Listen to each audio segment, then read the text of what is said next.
My cousin Joey and I were the type who really loved to go out and explore wherever we could. When I was 11, I actually moved out to stay with his family for about a year or so. It was the first time, really, that I had hung out with him. He was on my dad's side of the family, and for whatever reason, before my parents got divorced, we didn't spend much time with my dad's side of the family. Honestly, I have no idea why looking back on it, but my parents separated when I was 11, and that's why I went to stay with them for a while, whilst the divorce was going on. So Joey and I then began to explore the area around where he lived. It was rural, which was a very new thing for me, having always been in the city. However, it really didn't take long until we had explored just about every place around there, and exploring became somewhat redundant. When I was 15, though, my aunt bought a new house. Well, it was new for her.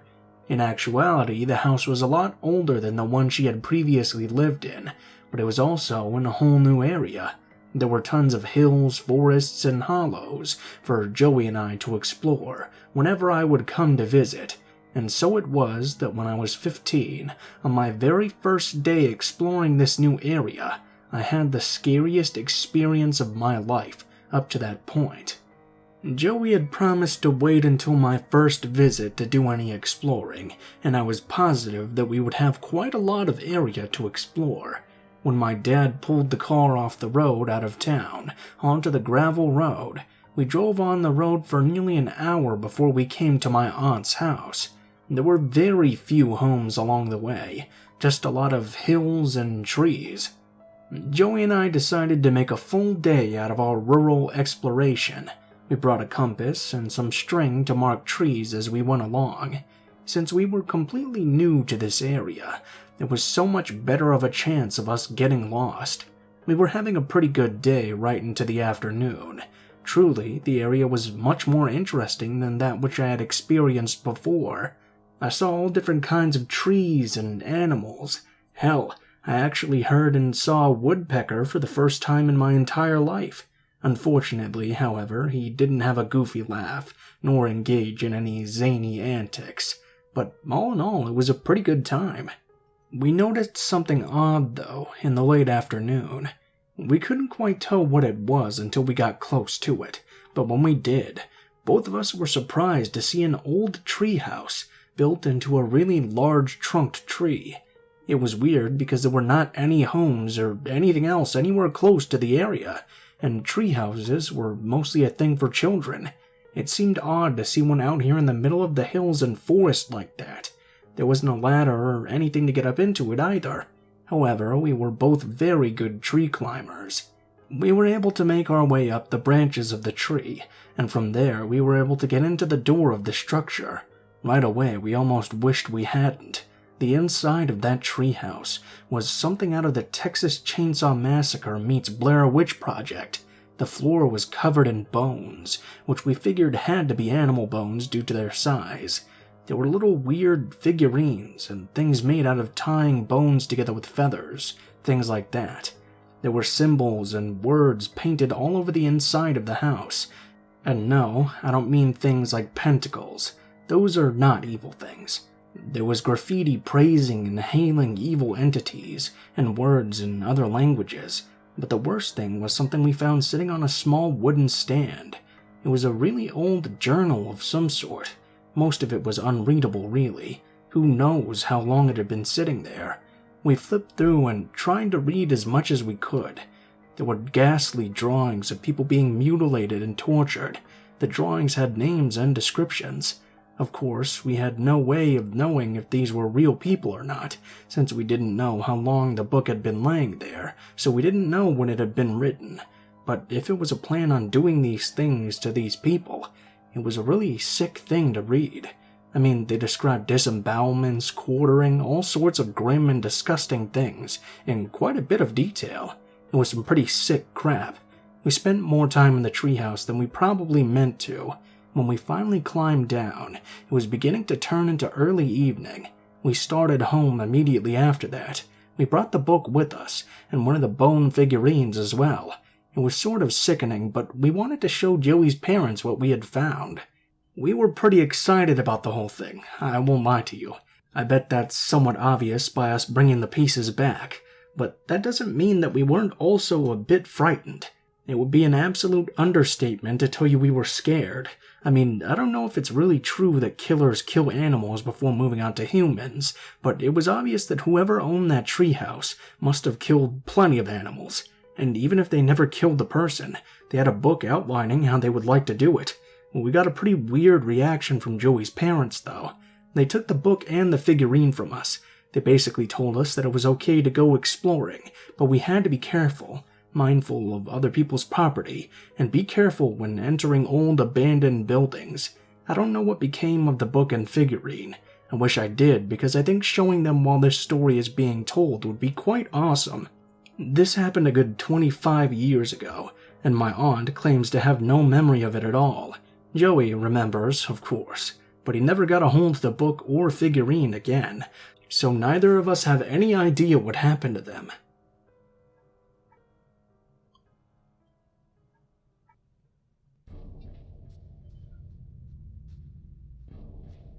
This isn't a long story, but it sure is a scary one. I mean, it's the scariest thing to ever happen to me in my entire life. When I was young, my family bought a nice house in a quiet suburb. It was a cool house with a huge attic, a huge cellar, and best of all, it had an actual treehouse in the backyard. It was a sturdy wooden treehouse, set on a strong tree. There were pieces of wood nailed into the tree to form a ladder, leading up to the entrance of the treehouse. The treehouse had become a major part of my childhood. I spent a lot of time up there with friends, and even slept in there during the summer occasionally. It's hard to imagine doing that now, because when you're a kid and having fun, you might not care whether or not you have much air conditioning. It was extremely hot, but it was also fun not having to be inside the house. On this particular night, I was sleeping in the treehouse with my brother. It was a nice night out, and we were talking about girls and stuff. Eventually, we put our lantern out and went to sleep. Something woke me up in the middle of the night, though. It was dark, and I couldn't quite tell what had woken me up at first. I looked around, trying to see if it was my brother getting up. Maybe he had gone down into the house to take a leak. Okay, I'll be honest, he would have probably just peed out the door of the treehouse onto the ground.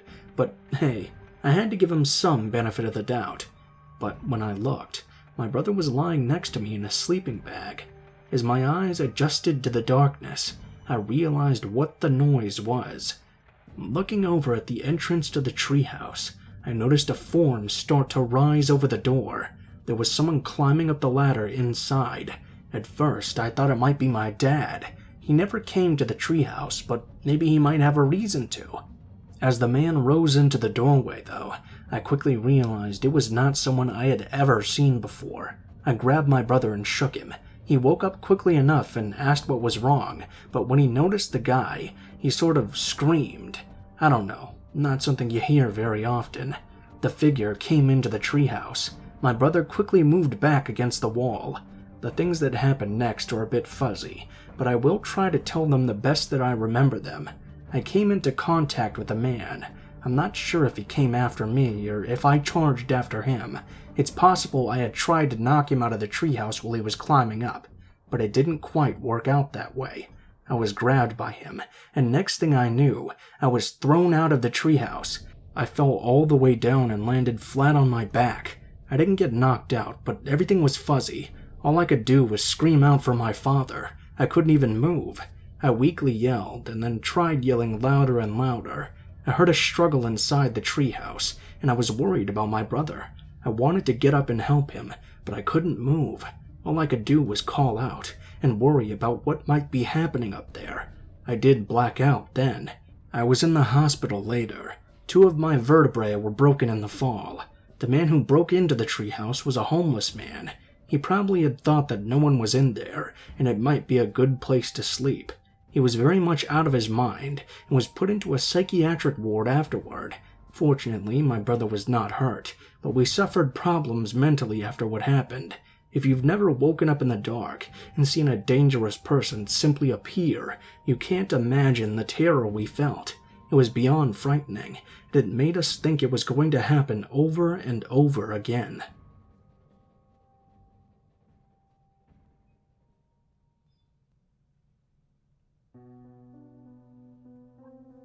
I was a very lucky kid to have a treehouse when I was growing up.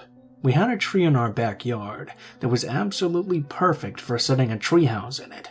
Both of my parents thought it was a good idea, so my dad and I were able to build it from scratch together. It was a nice-sized treehouse, where several people could hang out in it with plenty of room to spare. We built a rope ladder, which could be pulled up into the treehouse after entering. There was even a trap door as well. We got that idea from watching The Simpsons. Hell, the whole idea of the treehouse came from The Simpsons, I guess. Well, I loved that treehouse more than anything in the world. My best friend Toby and I would even have sleepovers inside that house. It was always the coolest thing, because we had this little television, sleeping bags, snacks, comic books, you name it. The best thing was that we were unsupervised when we were there. We did all the things that you expect from kids in a treehouse. We made s'mores, we told ghost stories. It was awesome. This happened maybe about a year after we had first put the house up. It was a warm summer evening. Toby and I were planning a night over in the treehouse. We even were able to convince my parents to loan us the VCR overnight. We watched Freddy Krueger movies, and it was actually very fun. As is usual with sleepovers, we obviously did not go to sleep right away. It got really late in the night, and that's when things got interesting. From being high up in the treehouse, we could see a whole lot of things, and that was the coolest part of all. We even had a small telescope that we would use to spy on people. I always liked doing that. I think there's a voyeur in all of us to a little extent, and I always found it very interesting that we could spy on people and they had no idea and never would know that they were being watched. The neighborhood was dark, and that was always the best part of the night. It made watching the movies much scarier. It also just enhanced the atmosphere of everything. While a movie was playing in the background, we kept on trying to find something interesting. And that's when I had my rear window moment. It wasn't far away though either. I noticed something across the street. There was a man on the side of one of the houses, right down the street. It was a window in the back of the side, and he was using something to pry it open. I knew the person who lived in that house. It was an elderly woman, and she lived all alone. I realized that what I was witnessing was a break-in. I got Toby's attention, and he noticed it too. But rather than keep quiet like I was doing, he yelled out, "Holy crap!" so loud that it got the man's attention. The burglar turned and was now looking right at us across the street. He realized what we were doing. The man stood there for a moment. Then he must have decided that having witnesses to his crime was not a good thing. He gave up and started to walk across the street towards us. He had some sort of tool in his hand. It was whatever he was using to try and get into the old woman's house. I realized our rope ladder was down, so I quickly began pulling it up, and then I began yelling and screaming for my dad. The man made it across the street and hopped into our yard. I got the rope ladder up before he got close enough to use it, but climbing the tree would not be the most difficult thing to do. The light in my parents' room came on, and my dad opened the window. He quickly saw what we had seen. A strange man with some sort of crowbar had made it over to our treehouse and was trying to climb up. There was some rumbling in the house. Then I heard a crash and realized my dad had knocked the screen out of his window. He pointed his gun right at the man in the treehouse. My dad didn't fire, but this got the man's attention. My dad told him to get down off the tree and out of our yard. If he climbed even one more inch, my dad would shoot him dead. For a moment, I really thought the man was going to try my father's limits. The moment between the threat and the man's next move was tense. But finally, the guy jumped out of the tree. He yelled some stuff at my father, and then he ran out of the yard. He was picked up by the police shortly after. I stopped having sleepovers in the treehouse for a while. It was too scary to do. But eventually we got over it and went back to it.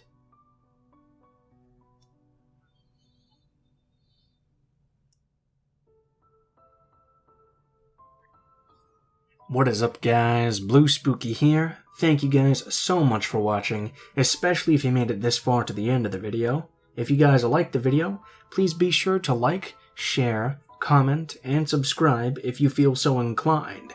That sort of stuff really helps me out with the audience engagement and really helps my videos get out to a lot more people. So hopefully we can get to that 1 million one day. Help me out, guys. That'd be great. Once again, starting this week on the second channel, we're going to be doing some true crime stuff, probably twice a week if I feel in the mood for it, and feel like doing all the research required. Those will be on Wednesdays/Thursdays and Saturdays/Sundays probably. So look forward to that if you're interested. There's a link to my second channel in the description. The name is Mr. Blue Sky, so keep an eye out for that. If you guys feel like contacting me for any reason, links to all of my social media will be in the description below, including my Facebook, Twitter, and Gmail accounts. Send me a message on any of those, and I'll try to get back to you as quickly as possible.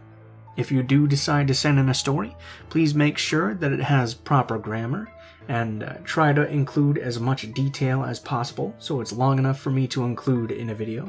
Also, please be sure to include in the tagline what the name of the story is, if it has one, what type of story it is, if it has a theme, and how you would like to be credited in the description of the video the story appears in.